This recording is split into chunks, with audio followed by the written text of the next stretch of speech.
আজকে তথ্য প্রবাহের যুগে এমন একটি সময় আমরা বসবাস করছি যে আর সোশ্যাল মিডিয়ার এই যুগে এমন এআই সহ এমন একটি অবস্থায় আছি যে সত্যিকার অর্থে আমাদের জেনারেশন যেটি বলেন আর আগামী প্রজন্মের কথাই বলেন, তাদের অবস্থা কোন দিকে যাবে সেটি নির্ধারণ করা বা নিয়ন্ত্রণ করা এই মায়েরা যত সহজে পেরেছেন,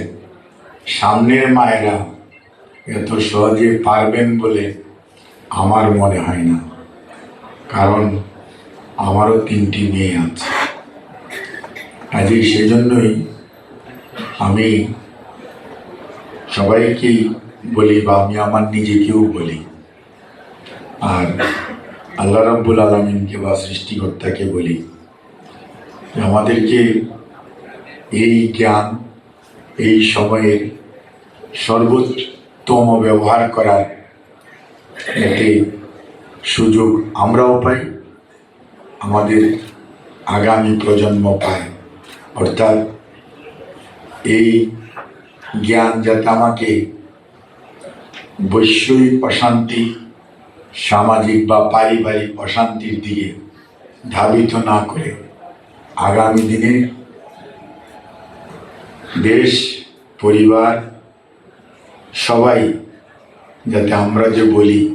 যে আমরা সবাই ভালো থাকতে চাই এবং আমাদের দেশ মানুষ সবাই ভালো থাকুক, সেই লক্ষ্যেই যাতে আমাদের আগামী প্রজন্ম আজকের এই জ্ঞানকে ব্যবহার করতে পারে। আর আমাদের যারা অভিভাবক সামনে বসা আছেন অথবা যারা মিডিয়ার কল্যাণে বাইরে থেকে হয়তো দেখছেন অথবা দেখবেন, ওনাদের প্রতিও আমাদের এই আহ্বানই থাকবে যে আজকের গর্বিণী মা 2026 27-এর গর্বিণী মা আরও গৌরবান্বিত হোক এবং আমাদের আগামী প্রজন্ম আমাদের চেয়েও বেশি আরও আমাদের ভবিষ্যতের মাদেরকে গৌরবান্বিত করুক।